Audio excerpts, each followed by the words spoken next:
పెహల్గాం ఉగ్రదాడికి భారత్ ప్రతీకారం తీర్చుకుంది. ఉగ్రదాడికి ప్రతీకారంగా చర్యలు చేపట్టింది. అర్ధరాత్రి దాటిన తర్వాత ఆపరేషన్ సింధూర్ పేరుతో పాకిస్తాన్లోని ఉగ్ర స్థావరాలపై భారత సైన్యం మెరుపు దాడులు చేపట్టింది.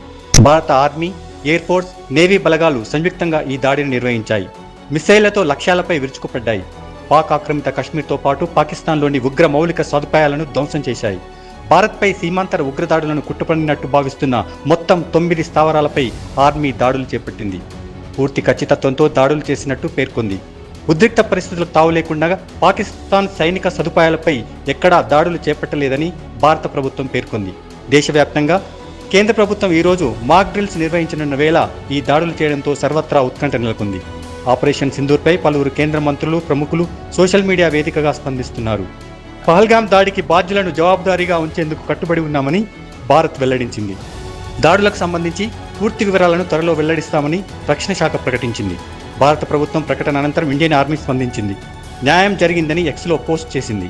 మెరుపు దాడులకు సంబంధించిన వీడియోలు సోషల్ మీడియాలో వైరల్గా మారాయి. అయితే దాడులు చేపట్టిన ప్రాంతాలకు సంబంధించిన వివరాలను భారత సైన్యం ఇంకా వెల్లడించలేదు. మరోవైపు భారత్లోని శ్రీనగర్, జమ్మూ, అమృత్సర్, ధర్మశాల, లే విమానాశ్రయాలను భారత్ మూసివేసినట్టు సమాచారం.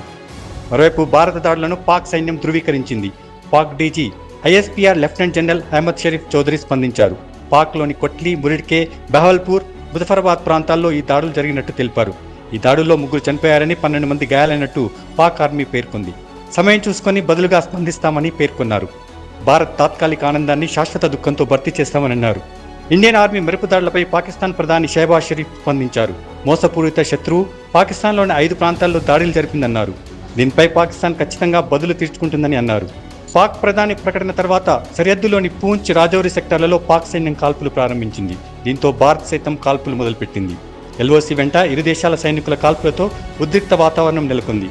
భారత దాడులతో పాక్ అప్రమత్తమైంది. లాహోర్, సియాల్కోట్ ఎయిర్పోర్ట్లను 48 గంటల పాటు మూసేసింది.